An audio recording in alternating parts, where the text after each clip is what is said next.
Hi, everyone. Today, it's going to be a great episode this time around. I'm lucky to be joined by David Zeller. He's a visionary, a strategist, a consultant, a former CTO, and an international globalist kind of figure that is multifaceted and is a super, super interesting person to talk to. And I'm super lucky to have you on the podcast. David, we've met this year in Boston and caught up. So welcome to the podcast, and hi there from Austria. Thank you for having me. I'm here. Yes, I'm here in Boston. Welcome to my prison cell that I've created for myself. There's not a lot of square footage available here downtown, so you kind of have to pick the corner that you get to sit in. So I don't have as great a background as you have. Yeah, well, downtown Boston is not it has its upside too. Let's put it this way. It does. So, It does. David, we've been talking this summer about many things, from the evolving a strategy for companies that want to make the most out of AI to, Bitcoin and what's the place of Bitcoin in the world and the blockchain. Mm-hmm. Let me, and there's one question that let's start off with that. What's the price of Bitcoin? Hold on. Let me get you a live tick. Let's see here. BTC 969. Good number. What? Dollars. $969. Yeah. You want the actual price? The actual price of Bitcoin is one. Is one, right? What do you mean by that? Mm-hmm. Well, I mean, it's supposed to be money, right? What's the price of a euro? Well, it's supposed to represent a meaningful unit of exchange, and the value of it is the value of people willing to trade for it. Right. So do you generally, when you go get a coffee, do they tell you that it's going to be €1 divided by whatever to get back to dollars or to get it back to BTC? No. So the fact that the Bitcoin maximalists are, still pricing in dollars tells you, even at their core, there's an issue. So in other words, I mean, you can say I'm, red state, blue state, Republican, Democrat, Austrian, Slovakian, whatever. But if you always, at the end of that whole thing, say in dollars, then there's a core issue. It needs to be addressed. So, how do you think? I don't describe myself in terms of I've been at a bank, I've been at this, been at that, been at whatever, but I'm Evo's friend. I say I'm me.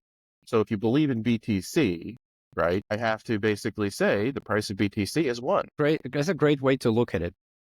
It's a great way to look at it. You remember years ago, it was the block. Now, before current AI hype wave, been through previous machine learning hype waves, and also blockchain. The blockchain crazy, where you had companies that was prior to the metaverse, right? Those were companies were looking for. It was like the 2017, 18, where everyone was looking for use cases for blockchain. Why do you think most of these, what did companies and governments got wrong with the blockchain infrastructure? Or did they get something wrong? Was it a hype or was it not? Well, besides Gary Gensler, MIT produced something called FedNow for the Federal Reserve. And FedNow for the Federal Reserve is currently running international transactions and settlements. I don't know enough about their relationship to the Bank of International Settlements to tell you like the percentage of flow that's actually moving that way. But clearly the technology with Ripple and Circle, I don't know if you know all these things, but the stablecoin Circle and Ripple was founded by basically interbank transfers at the same time. What they quickly realize is, hey, we can boot open source software. Great. What does it do? What does the software do? Why am I paying for this? Why am I paying for the science experiment off to the side? What it ended up being, and what I'm convinced blockchain is just a shared database, period. Nothing else. Right. I mean, Ethereum's trying to do more. Solana's trying to do more. They're definitely trying to speed up transaction times. There's the whole ENS environment, which is basically a DNS, but on chain, which will be valuable at some point. You're old enough to remember when the first rush for email addresses was in place, and you had to go get your email address so it made some kind of sense, and it wasn't just, John Dev. That was So, back. That was so back the in the point, time when you actually had to be smart to be on the internet. I'm well, that old. so right. So you can basically take a lot of the things we've lived through and sort of say, okay, where is this arc in terms of that? I know you've seen and have and lived, and hopefully most of your audience have seen the trough of delusionment in terms of the adoption curve of how technology's adoption happens. There's always an initial wave of investment, and there's always a bunch of technology people jumping in and saying, "Oh, you can do this and you can do that, and it'll be great if we can blah blah blah." Same thing happened with the internet. You know, you mentioned Elon earlier. I guess that's prototypes are easy, production is hard. Right, And I right, think right. what happened with the first blockchain is, yeah, we could do a shared database, which means we don't all have to be paying Oracle as much as we're paying, but that doesn't necessarily move the financial needle enough relative to security. And there's a perception move that has to happen in order for people to say, yeah, I'm on Swift, but I don't need a copy of it. Right, right, right, right. There's a lot of there's a lot of perception change of where is the center of value that has to move on an infrastructure basis to really have it make sense, which is why we didn't pursue it at the bank. Yeah, it seems like it was more interesting. Like the initial use cases were more interesting from a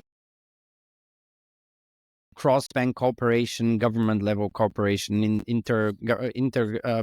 national corporation type of situation, and that's always difficult because no one has a clear business case to say, okay, let's go for it. I mean, obviously, there's a ton of use cases where people say, oh, we did this or that was done, but nowhere near to justify the hype that was there. And so people kind of quietly but surely dropped it. It isn't on the agenda. The blockchain is just not a thing you would hear at a boardroom these days. Well, I think so. I there's a podcast I listen to periodically. It's called the Bankless Podcast, which is sort of the U.S. version of what's going on, and it's one of the strong voices against Gensler, which was interesting to hear through this last election cycle how that landed.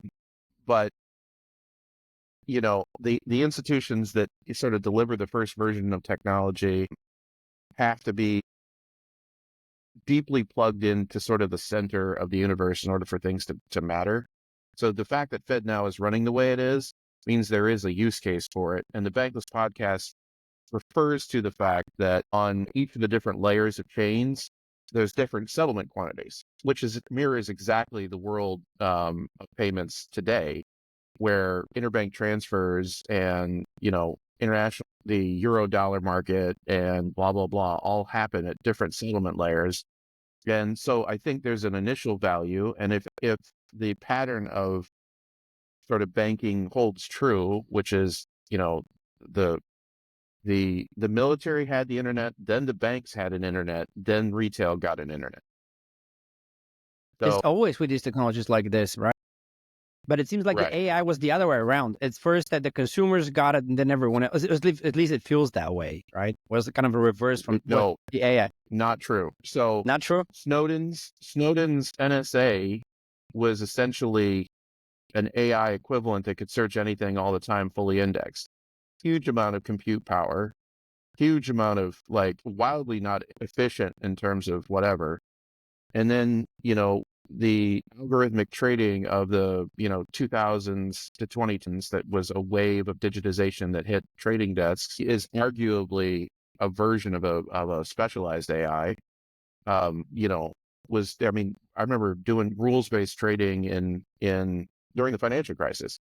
And when that was happening, there were a lot of people worried about, oh, I'm going to lose my desk job of high frequency trading. What am I going to do? What am I going to do? And again, the adage of those who know how to use it are the people that are going to replace you, not the bots themselves.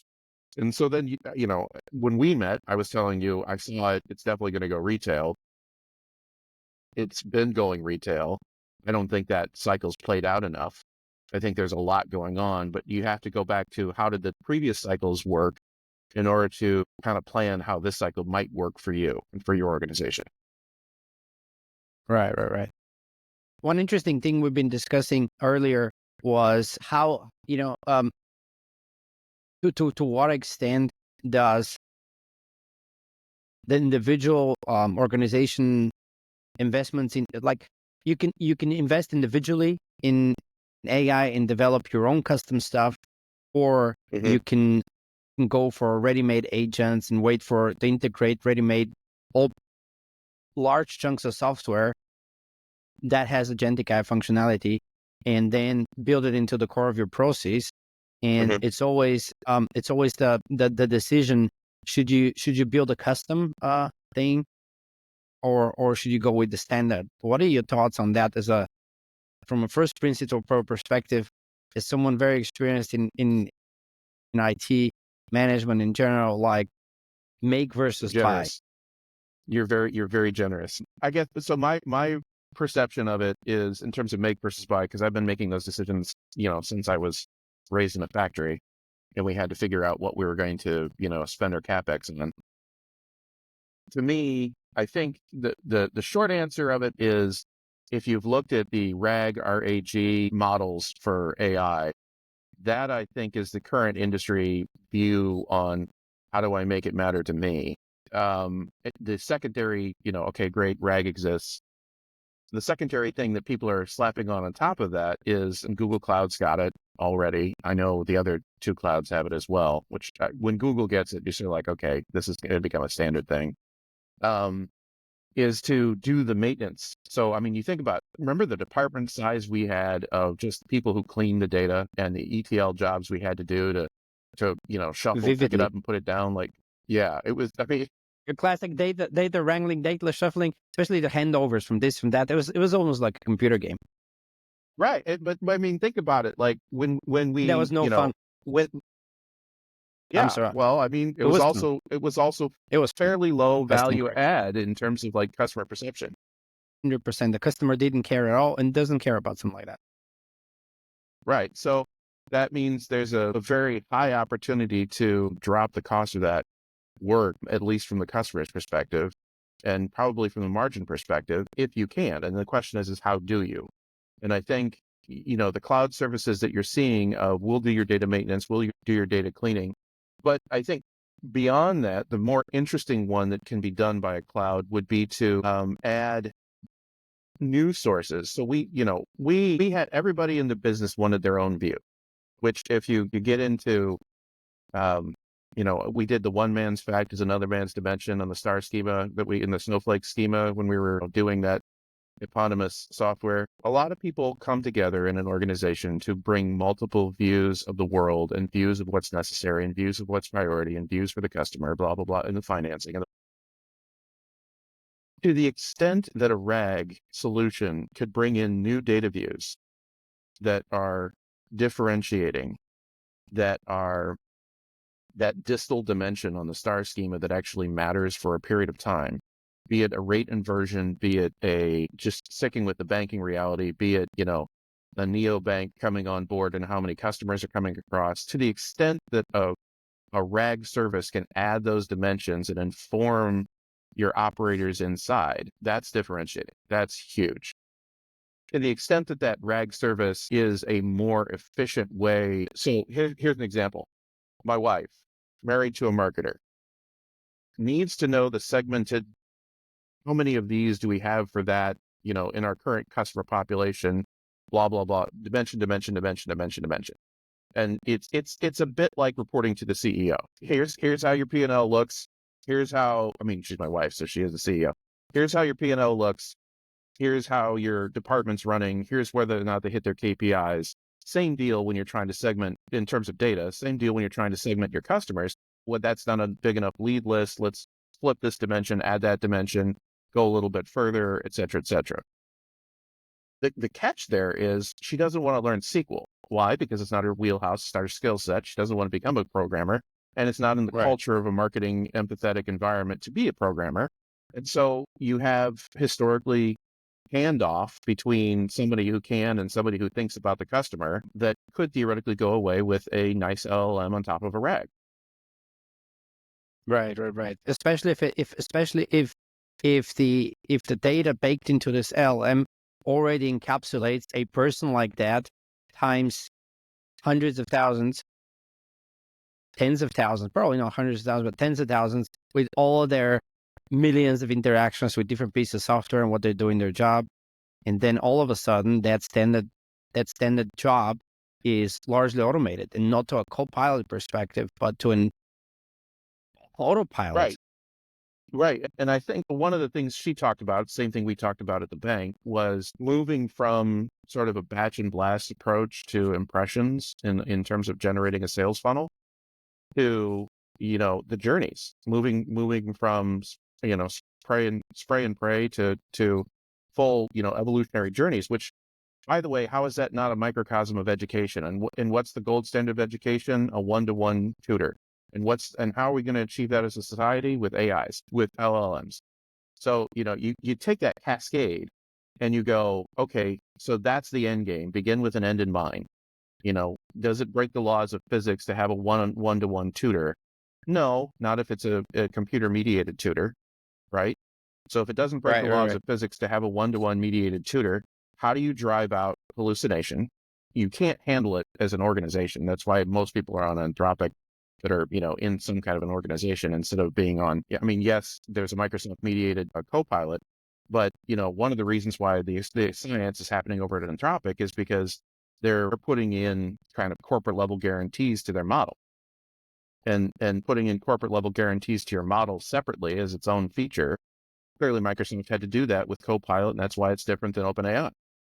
So you can't afford hallucinations, but you can potentially drive to, at least in a funnel sense, one-on-one teaching about what your brand is, which is great for customer acquisition. But the question I've got is, where's your business model when you've got a bunch of AIs running around? What happens to your, so Henry Ford went public with Goldman Let's Sachs. put this for a moment.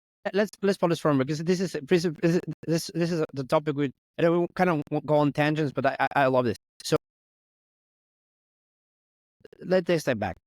Okay, you decide to go. Okay, so you're doing AI, you're doing your rags, you have your use cases, but it's a bolt on. It's a relatively classic piece of optimization of automation. Let's put it this way.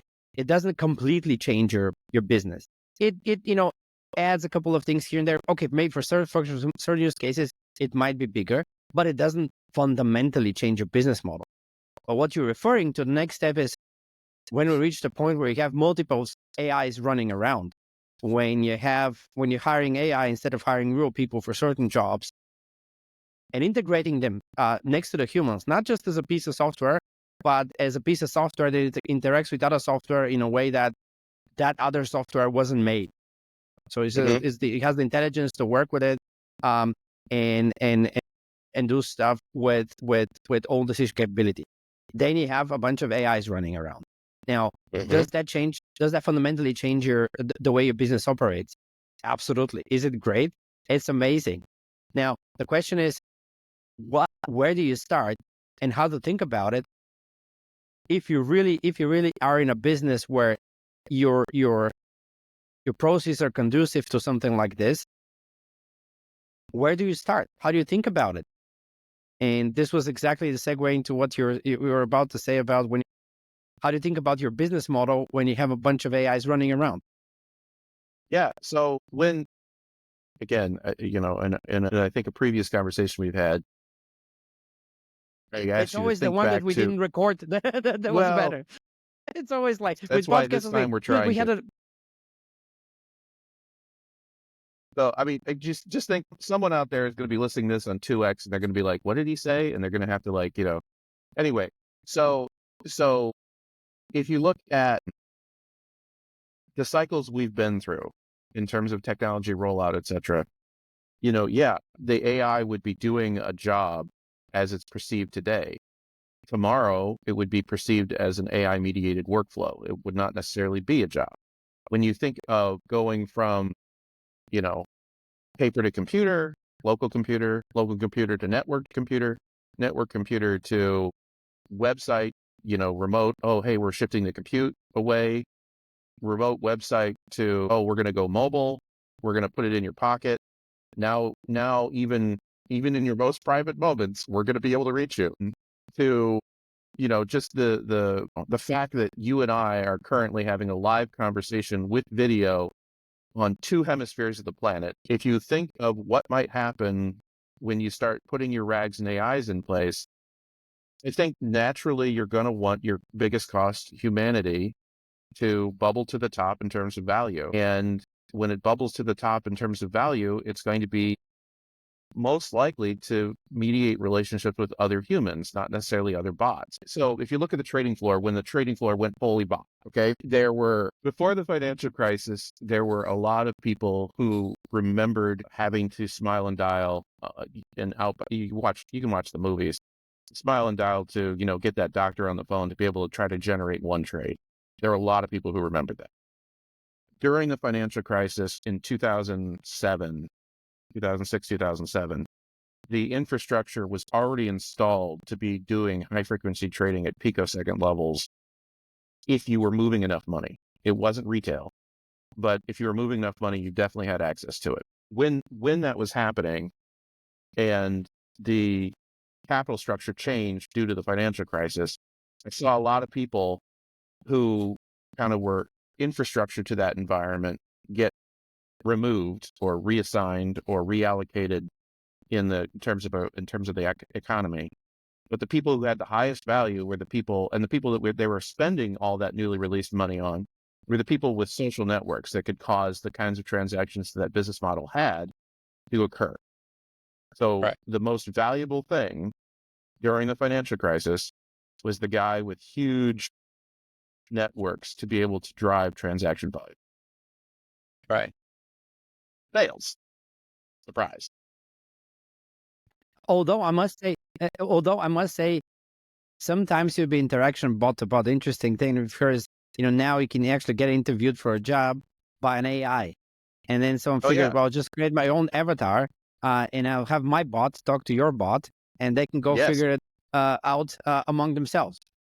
Yes, but and that's exactly what that's exactly been tested and tried. There's a couple whiz bang stories that I've seen that where that's already happening. A friend of mine already post COVID hired somebody who wasn't the real person. In other words, it was we need somebody to do this kind of sysadmin or dev work. Great interview. Turns out the person doing the work wasn't the same person. This wasn't even like a Upwork mediated or a part-time work mediated problem. This was a direct hire. So KYC of who you're hiring became like a big question. Right. So, but that's the whole reason, and that's the method, frankly, of how humanity bubbles to the top of the value chain, because ultimately you could have. So when the bots in the trading environment start talking to each other, you basically have a mathematical race of information discovery. In other words, and I remember talking about it, it's information leakage. So you're on the blockchain, reading all the transactions, saying to yourself, haha, I can read the blockchain, I'm better than so-and-so, I can find something.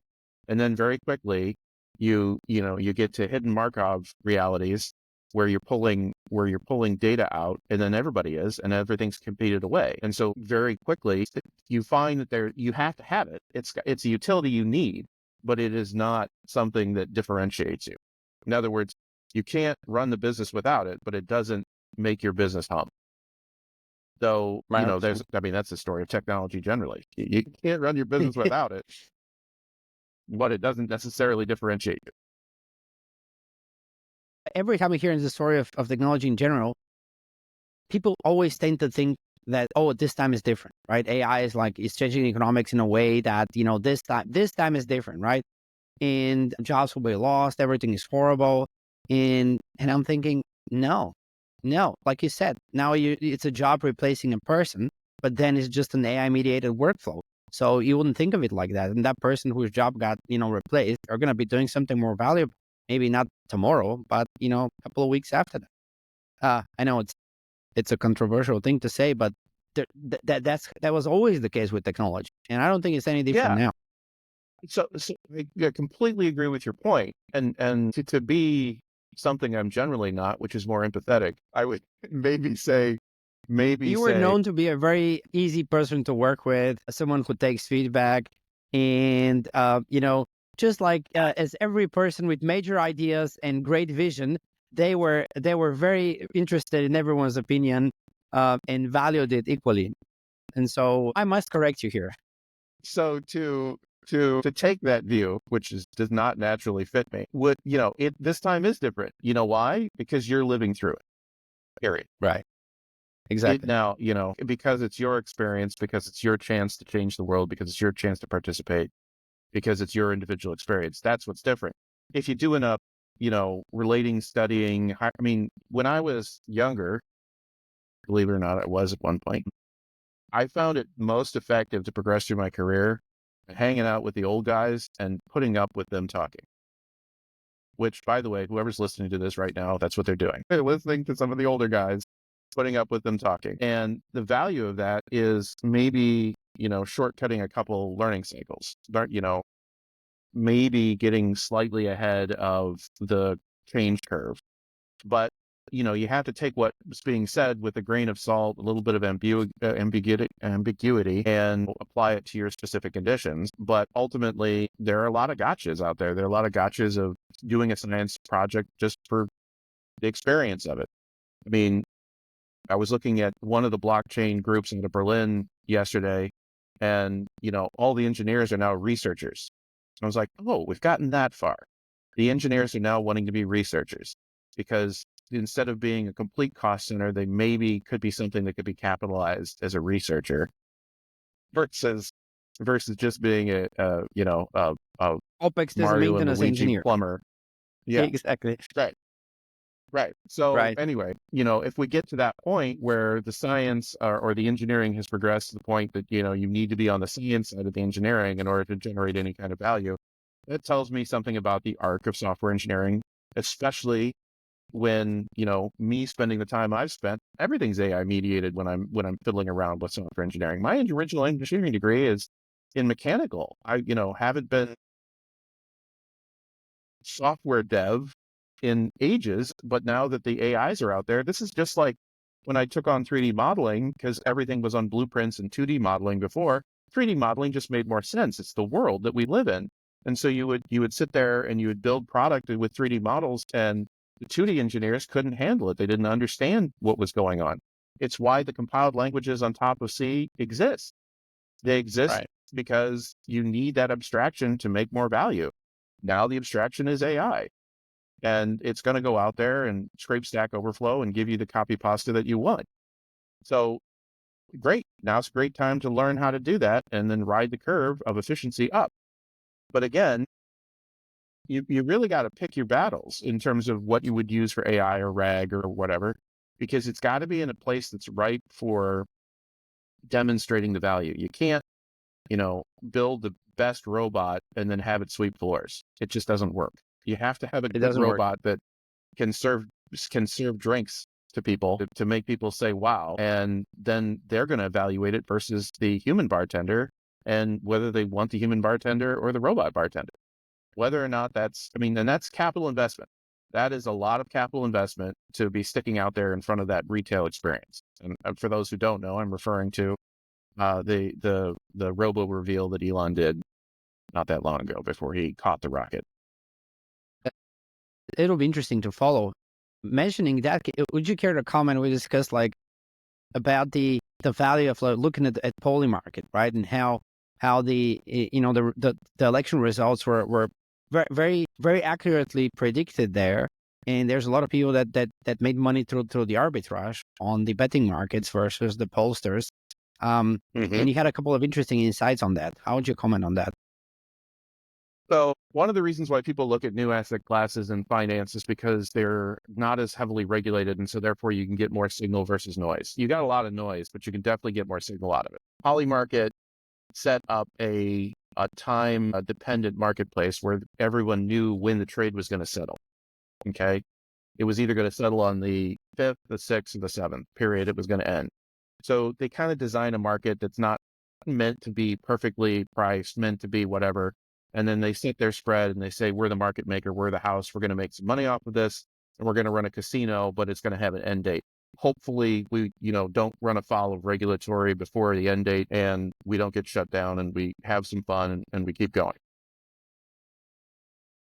Right. Instead of looking at the outcomes or the time at, I think it was on Tucker Carlson's feed at 10:52 when Elon said it's over, because he was looking at not only the lead at the beginning, but then also the results as they were coming in, the market data feed, for those of you who've traded.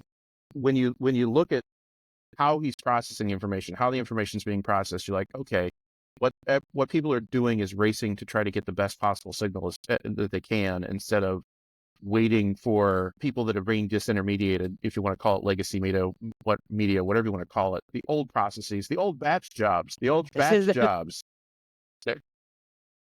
out. They don't work anymore. You can't differentiate on top of batch jobs. You got to go real time.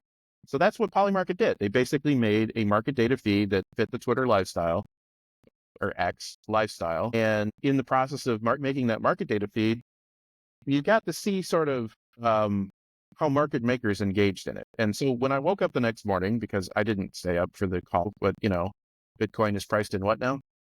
Anyway, so In when USD. you look at what happened on Polymarket, the interesting thing the next morning was who actually made money. And it turns out the people who made money had something like $300,000 on the line, did something like 10x that, 3 million of turnover, and made 30,000. So they made like a 10% return on the capital they put up, but they did it by levering their capital 10x. And how do you do that in a market like a Polymarket? There's not a derivatives. There's not a lot of ways to hedge it. Well, you say, I'm going to YOLO 300,000, but I'm going to generate so much market noise that I'm going to move 3 million and make about 30,000. So it's interesting that that's literally orders of magnitude up and down, and you could see it the next day. You could see that, okay, I'm going to have to take something, I'm going to have to move it an order of magnitude more volatile with the intent of capturing an order of magnitude as profit, but less than the notional. Well, that pattern isn't weird, but it's cool to see it. It's cool to see it happening underneath the thing that everybody was putting their eyeballs to. I mean, you can liken that to people frantically running around the back of a newsroom in legacy media. So you want to talk about human mediated versus bot mediated? There you go. There you go. And this is a way where through that technology, this is an interesting case where you put the humans in the loop in real time while you take the human in the loop of making an individual decision. And there you go. Perfect competition. We had the discussion. Do you remember how do you price software in this new world, right? Where you had a few insights about thinking of also software as an asset class, where in the marketplace in the future, it's likely to be priced differently than the way legacy software has been sold and bought. Well, in terms since of that's so we've purchased and implemented multiple things that were fashionable at the time, things that were not fashionable at the time. We've maintained, you and I, multiple things that were built ages ago and fully depreciated, and needed a new feature, needed SAML OAuth 2, needed whatever. It would be interesting to see sort of. So I posed the question before in our last conversation. It would be interesting to see in our future reality when blockchain works, when you're moving billions of dollars a day as a shared database between governments today, and it is the FedNow backbone that people are supposed to be moving to, and you're going to slap AIs on top of every data feed to try to make decisions or try to make inferences about what to do. Great. How does the question I posed was, and I'd love to hear your view, so it's not just me talking. How does the Austrian School of Economics that prove that Marxism wouldn't work because it doesn't have price discovery at the level that you need it? right. Well, I remember price discovery in picosecond trading being the key information linkage factor that you would it is the use key. So exactly. how do you price it? Right. Well, the economic calculation is just too complex to be able to infer in any other method other than the participants in the marketplace supplying and demanding units of quantity from it. There's this other discussion that you could see from this new, kind of thinking along the lines of crypto is libertarian, AI is communist. You could think with enough compute power, we can infer the price and compute it without simulate it without having a marketplace. It's a very theoretical discussion. I was going more for a software licensing type of deal, whether you do software as a service as a software, and or classical pricing of software. But you're right. Something is only as valuable as you're willing to pay for it. And the question is, how do you set the price in a situation where this is so new that you don't know, that you first have to have enough knowledge about how useful that is to begin with. So then you can begin to know how much you're willing to pay for it. And then you can have the suppliers or the software developers or a company providing these AI-based tools, being able to price them to a point where they're actually making money on it, and they know what price point, what's the level of demand, right? Right. So, So the supply demand curves for those things are very but when we were in the process of basically adding Microsoft in its full glory to the bank, we went through multiple build versus buy decisions. That, to your earlier point of how do you determine on either AI or literally anything, how are you dealing with build versus buy? I think if you're making software as a product and therefore trying to service it, or making it a service or whatever, I think the reason why SaaS came along was because it was an attempt at normalizing different business operations. In other words, the CRM, Salesforce's model, the follow-ons like HubSpot from that, the open source versions from that exist. Ultimately, you had to look at total cost of ownership and figure out what was going on, but you weren't necessarily thinking about the database underneath. And before those UXs or workflow systems, softwares as a service, existed, you were really thinking about the database because all you wanted to do was take what was on paper and shove it in a computer so you could get it faster and make decisions faster. I think as you go forward, how do you price it comes down to, what's your engagement model? Ultimately, your engagement model with the humanity should be on the more complicated workflow level. I'm assuming you've heard of the All In podcast, the people surrounding the Founders Fund and the Peter Thiels of the world that have it. Okay. So on the All In podcast, they made a point that instead of having a Ivy League analyst at their private equity fund, because they all have private equity funds, because that's the legal model in the US that works the best to be able to handle the money they handle, having an analyst go out, do the Google search, do the compiling, et cetera, was a very expensive way to find out about a market segment that they may or may not be interested in hearing pitches from or investing in. Now, they don't ask the analyst to do the job. They turn to the AI and say, give me a synopsis. And then they hand that synopsis to the analyst and say, do better than the AI. So the AIs are already, for $10 a month, or I don't know if it's $50 at this point, if you get the elite version, the AIs are already doing the web scraping. I Googled that for you, which is an actual website, for the basic, cursory glance. So insight in a trading environment is incredibly hard to do at the speed that it's happening. And insight in a market analytics environment is getting cheaper to do and harder to differentiate. And so I think that's what's going to happen. I think certain things that we know of today are going to get cheaper to do. And then very quickly, it's going to be harder and harder to differentiate, which means you have to have an opinion. You have to have a brand and an opinion and be known as, we're the people that take you and put you on the mobile phone. We're the people that take you and put your first AI in. We're the people that take you and ultimately normalize your business model to the latest SaaS, because that's what was going on. When you went on Salesforce, what was going on was you were mapping your data model to their standard data model. And that's what you had to do. Microsoft demanded it now. across all of Office 365. And now they've got a graph API in the back end where you can basically GraphQL your way in and, do everything you want to do to your organization.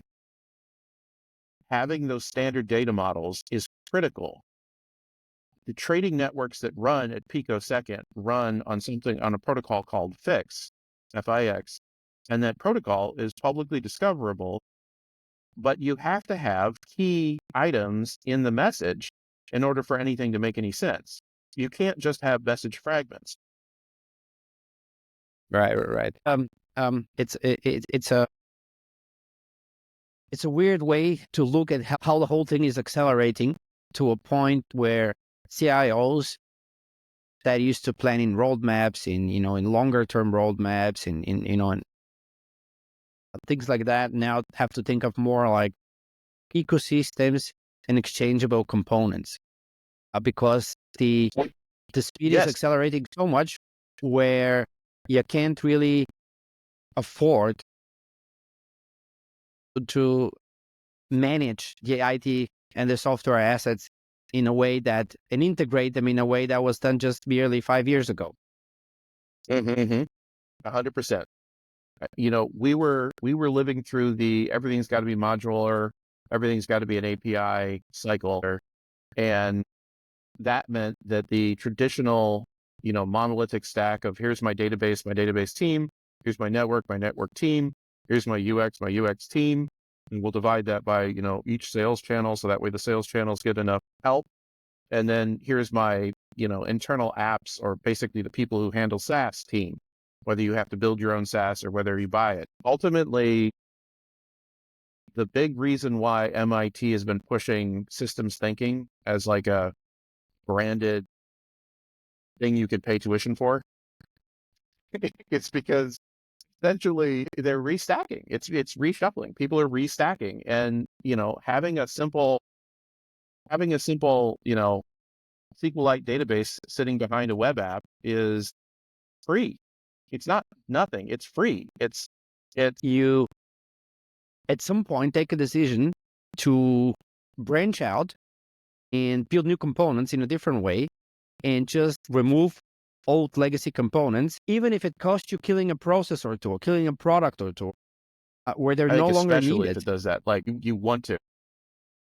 Well, this is what I'd like to also offer my European fellow Austrian, German colleagues listening to this, where this way of thinking is just not really settled in yet. There's a brilliant thing I read the other day saying the US is dealing with the social fallout of being deep in the information age, and Europe is dealing with the economic fallout of not being able to enter it.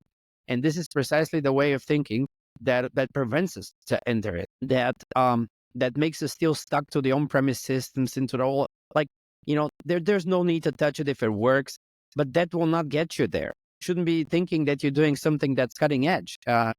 Rather, it should be how can radically rebuild and simplify your landscape and your data stack and your apps landscape, which simply isn't happening, right? It's not happening on a scale in Europe, and I think this is, like you said, you're specifically looking for that kind of stuff. I remember we were discussing about, you were referring to Elon's rules for software development, dumb down and challenge the requirements, all this basic stuff that isn't taught at school. Let's put it this way. I also went for computer science to the university, and the way that we were taught was somewhat different. Okay, but that was many years ago. He specifically in those rules mentions the fact that part of education is convergent thinking. In other words, when you're learning, when you're being taught, when you're trying to kind of become part of the economy or part of the world, you're sort of being told, okay, here's how it works, which is what, a lot of CIOs and technology groups have to deal with. Yeah. And it shouldn't be all controversial. And most of the time people will tell you that a lot of stuff cannot be done. And as you and I know, it can be done. So you can simplify, you can remove legacy software, you can recreate things that people spend tens of thousands of hours working on over the years, compound, and do it in, I don't know, hundreds of hours, and then you're done, right? If you Well, were to just especially start on on a known processes. clean slate. Where the process is not known, I mean, tell me which industry, standard industry, retail, banking, most of the like fast-moving consumer goods, like where do you have a case in most of the economy where the processes are super idiosyncratic, where it's so unique to one company? I mean, there's obviously lots of examples like that, but they prove the rule that it isn't the case for most companies, for most processes. And people don't view it like this, right? You know, you talk to departments, to business units, and they always try to defend their specific stuff. And you're like, well, this shouldn't be so unique.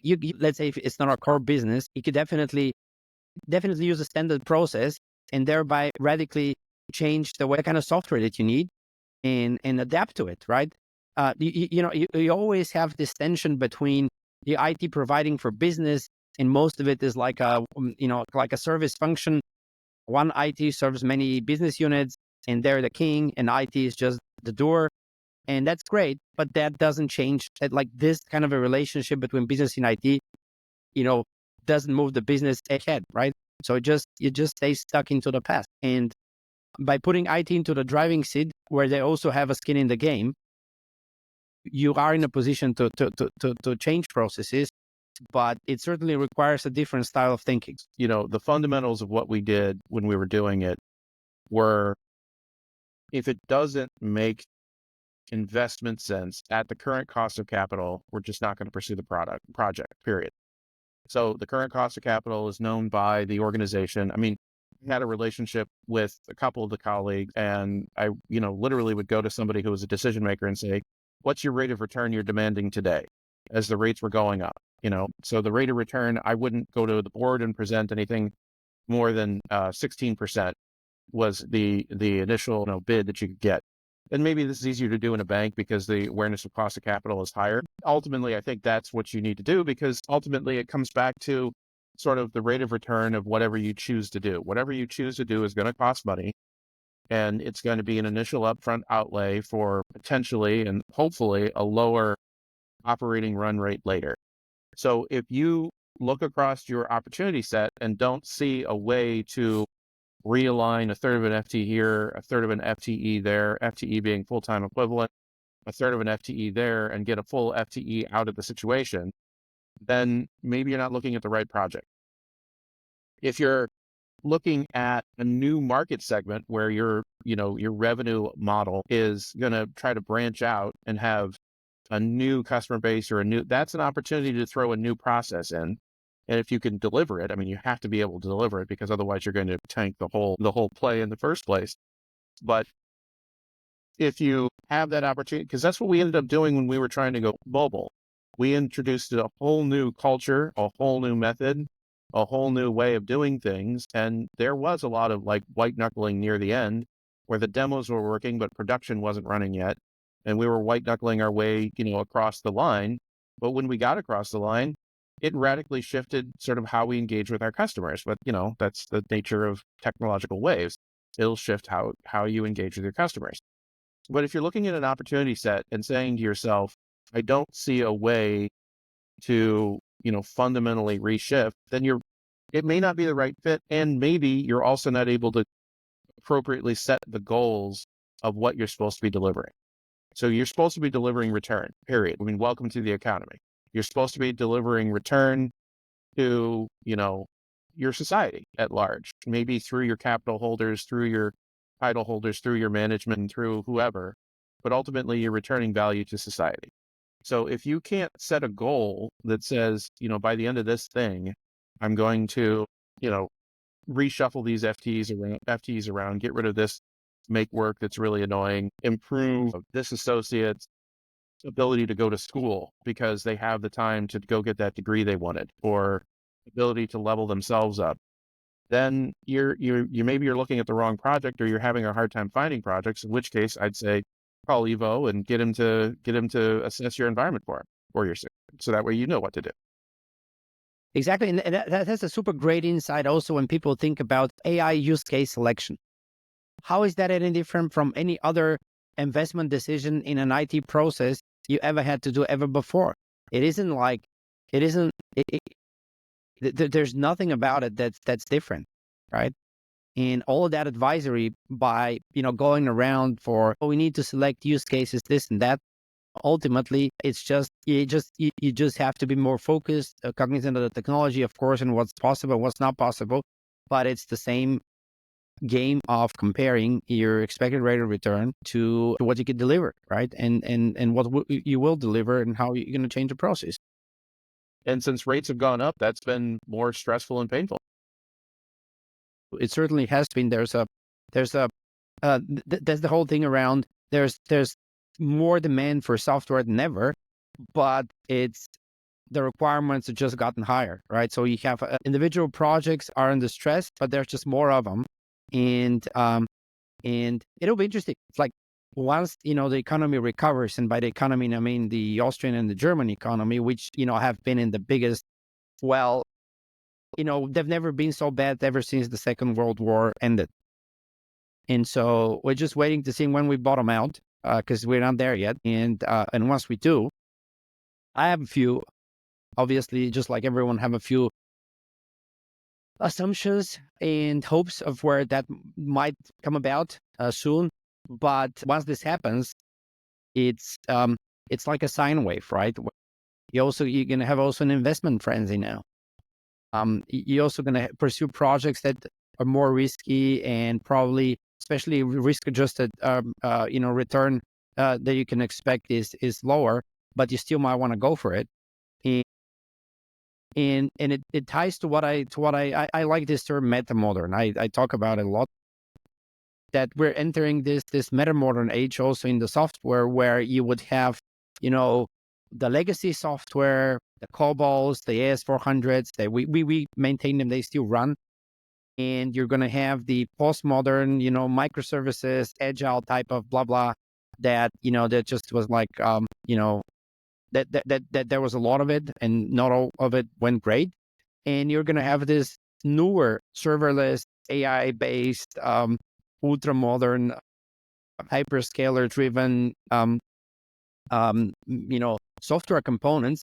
And all of these three types of stuff are going to happily coexist in a very meta-modern reality. And I think that's beautiful. That's one of those things that keeps me engaged in this software development, data, Right. and AI scene, with the level of enthusiasm that you can, in our old age, remember how it was before and how cool it was. And somewhere along the way, we lost that coolness, I think. Like, I don't know, maybe it's Maybe you subjective, did. but I I've had think the mustache. no, but you know what I mean? It was like, around that microservices age, software became dumber. I mean, it certainly felt like that. Okay, you weren't doing monoliths, you weren't doing complex systems that required very high complex engineering. You were trying to kind of, and yes, there are a lot of great things about it. I'm here of a lot of people that are actually much more knowledgeable about this, saying, oh, but you're missing this and that and the other. Yeah, but fuck it, that's how it felt, right? For many people, not just for me. And now the AI is like, I see a lot of people reliving a kind of, especially among the leadership, of enthusiasm for technology that just wasn't there, 2 years ago. That was just, Well, because that is the newfound, because API you can now do new stuff. There's new things you could do in a different way. Right. But in the So API environment and the microservices environment, that was all about, modularizing things to try to reuse them. So it was kind of a reduce, reuse, recycle environment. I mean, it was kind of a green movement in terms of like, go for the green and break things apart and run them cheaper. So I can understand sort of your sense that it was a bit of a composting, let things kind of. there was something that felt very dumbed down to it, also from the fact that it isn't supposed to be like, you were, my friend, he said, talking about this, no one did their best thinking in 2-week increments, right? True, very true. So it's certainly, and now that you're doing this AI, it doesn't work the same way. Yeah. So it's a very interesting age to be in software. What are you up to these days? I know you're working on something. So part of the things that like took me from, Rust Belt manufacturing to momentary CTO at a bank, was kind of the Okay. I hate to keep bringing Elon up, but I mean, I'm sorry. It's a bit like Trump. If he, um, uh, so, he builds PayPal and he goes around, talks about it and, crashes his McLaren and, blah, blah, blah. And his comment ultimately is PayPal taught me that money is basically a database. It's basically, if you look at what all of money is, it's essentially data and information. I didn't understand, coming from manufacturing in the Midwest, sort of the way I phrased it when I first saw it was, what do those people do in those skyscrapers? They're not making stuff. So I didn't understand. I had no idea. And I went through multiple, cycles of product development, physical, mechanical product development, and software product development, multiple business models, multiple industry sectors, multiple, things. And one of my first kind of learning moments was when the medical device company IPO'd, and I was sitting in China the day it happened, and I had a former colleague say, "Wow, we've come so far." And I'm like, "You weren't here. You're new. That's okay. I mean, it's fine, but you weren't here." And my attachment to the physical nature of creating something, was something I struggled with for a very long time. I still struggle with it now. And so what am I doing now? I am writing software that hopefully brings people along the journey of how does money work by asset class. And for those people who know me well, they know I probably shouldn't be writing software. And my answer to that is I'm not. The AI is. But in terms of bringing people along, if you think about, one-to-one education being the gold standard and AI supposedly being able to mediate that, the thing that's not taught today is how does money work and what is money and how do you it's just not taught generally and broadly. And I don't know that it's going to be, because people have to choose what they want to do and how they want to spend their time. But I do know that there would have been a lot easier ways to understand the complexities of how money works if I had been given them, the ones I've experienced earlier in my life. And so what I'm thinking of trying to do is apply myself to that problem, apply my experiences in the multiple different financial sectors that I've worked in, and actually generate something that, they say build what you want. Frankly, Evo, want to build something that helps me decide where to put my money. And so why not make that something that other people would want to use too? And you're a builder, dude. I remember is a common friend of ours who was like, "Well, you got so many people thinking about the project or doing the project. I don't need people to think about the project. I need people to do the project." And in those buildings, I mean, there used to be a lot of people who they sit in meetings and think about the project, and then they close the meeting and they go to the next meeting where they think about the project. And there's a lot of thinking going around and communicating in alignment and stakeholder alignment and project manager and reporting and steering and coordination and proactive communication. And I mean, and there's just this one guy who was supposed to do the project was like, "When are you guys going to be done with this so I can get some stuff done? And Right. are you done project managing and communicating? I need to get stuff done." And so in this world where that's the customary everywhere, because that's how the process works, that's how everything works. You still have to kind of meta modern way, figure out a way where you can still bring a great amount of efficiency while not being completely out of the way, and not completely out of the loop of how these things work. I'm gonna assert something that's very, non-empathetic, but maybe functional, that might or might not work. So when Austria is able to issue a negative interest rate 99-year bond, it's not surprising that that's the same time that you have an inordinately large number of people who care about the color and shape of a button on a mobile app or on a website. We need to A/B test that. We need to A/B test that about how.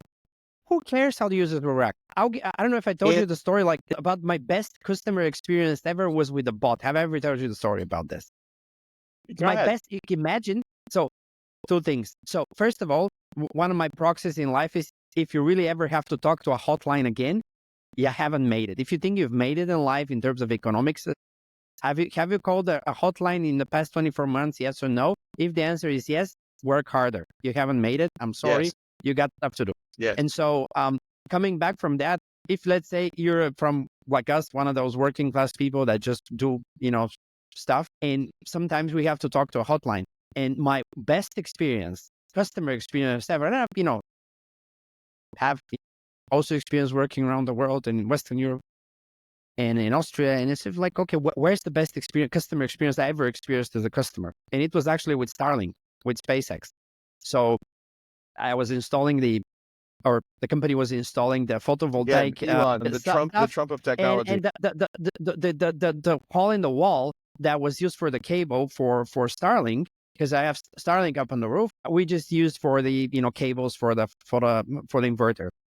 And so, and after we added a couple of more panels and a couple of more stuff, the next day, then the internet connection started being shaky.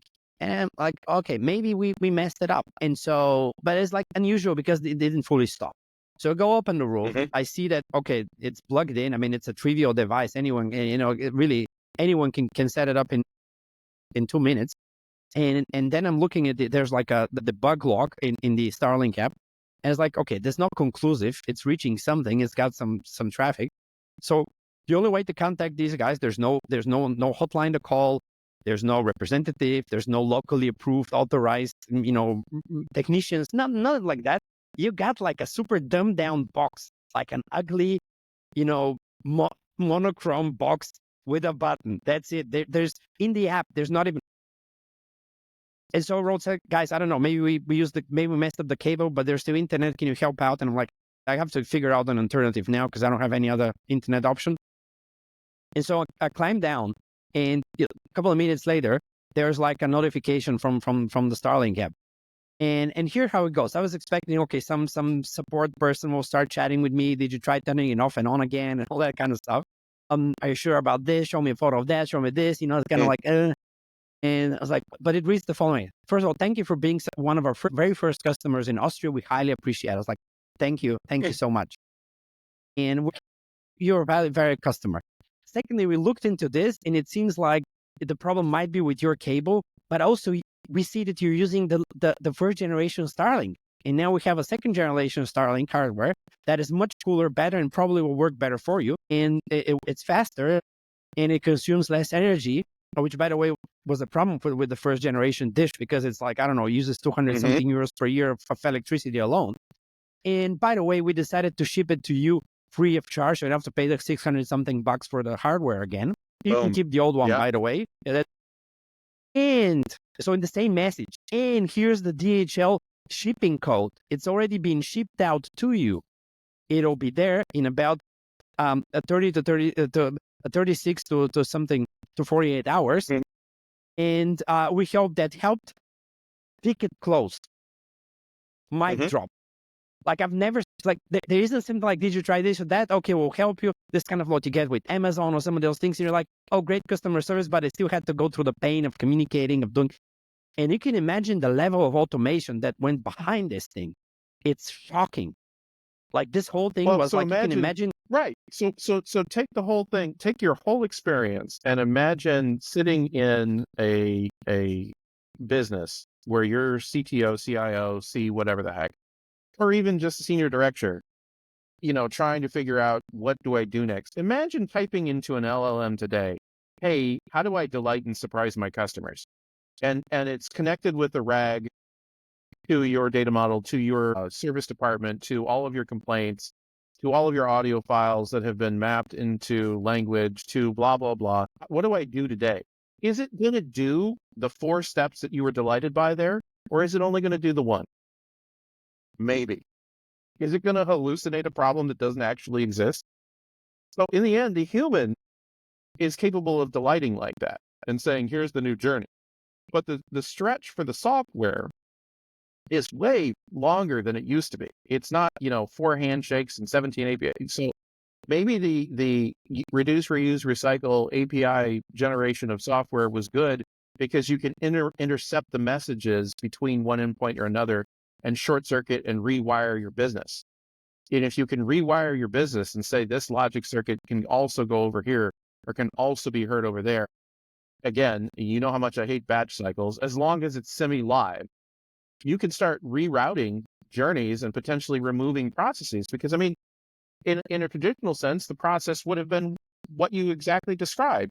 Someone has to be staffed to be there for the complaint when the complaint happens. They have to be knowledgeable about that customer's reality. It's not just a data field pulled off of a CRM someplace. They have to be presented that information, and then you trust them to make that connection. And then you have to have a marketing department that makes a special campaign that says we're going to ship new hardware to valued customers.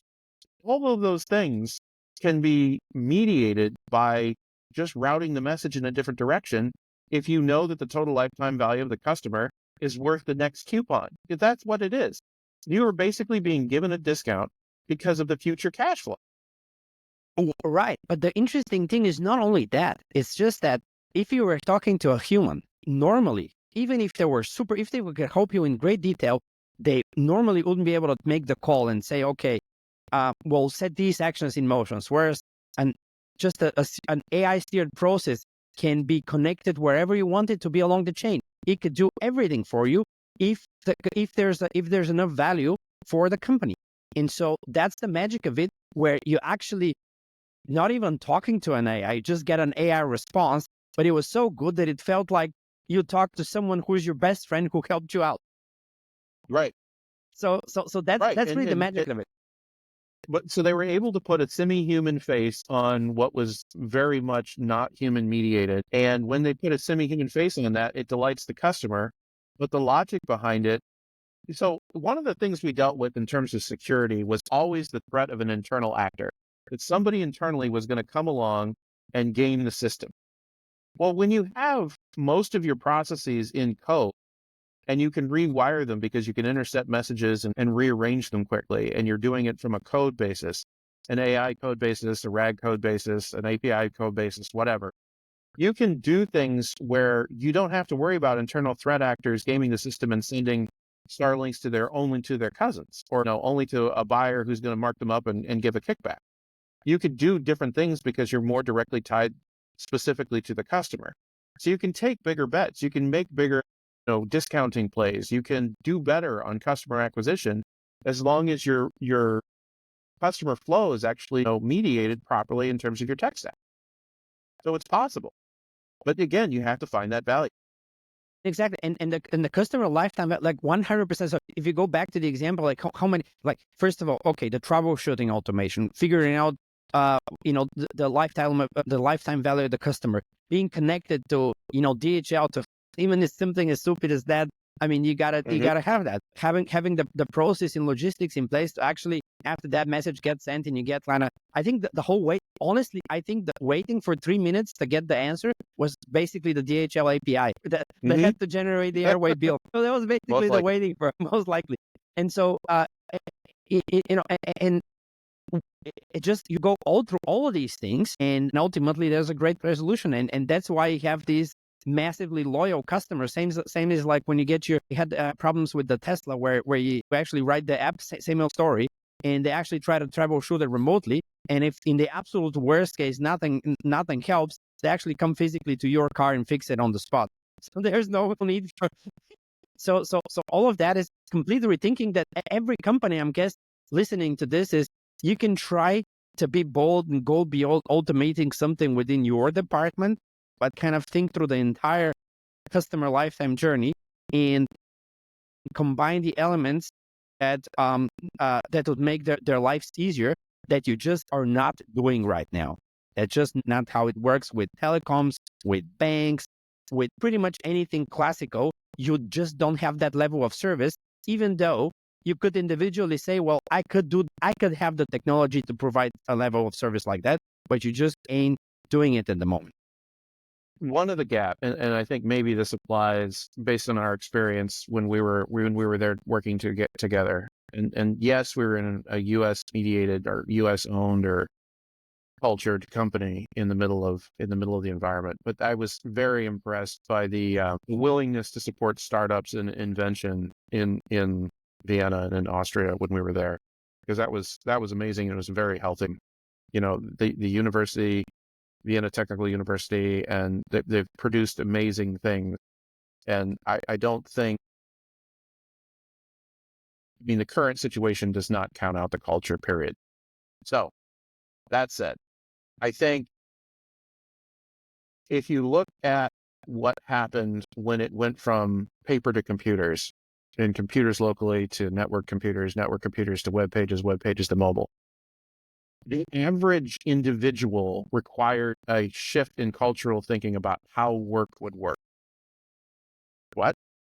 How going to work would work. And they've been running things here in Boston for a very long time, since before I was able to come over in 2017, called the future of work. So if you follow or search on the future of work and start consuming some of that stuff, during the last technological cycle, it became an expectation that you knew how to use Microsoft Word, Microsoft Excel. You knew what it meant to do that. You knew what it meant to log into a computer. You knew what it meant to rotate a password. You knew what it meant to, blah, blah, blah, blah, blah. I think today, if you're really trying to affect change in your organization, each organization needs to culturally and methodically and thoughtfully go about teaching everyone what lifetime value means, what customer acquisition means, what the key fundamentals of the business model are. You need a shared language of, when we were in the office together, we'd walk around the office and I'd look at somebody who's, trying to work on a feature because interest rates are cheap and the buttons, whatever. And I'd look at them and go, does the customer care? And they hated that.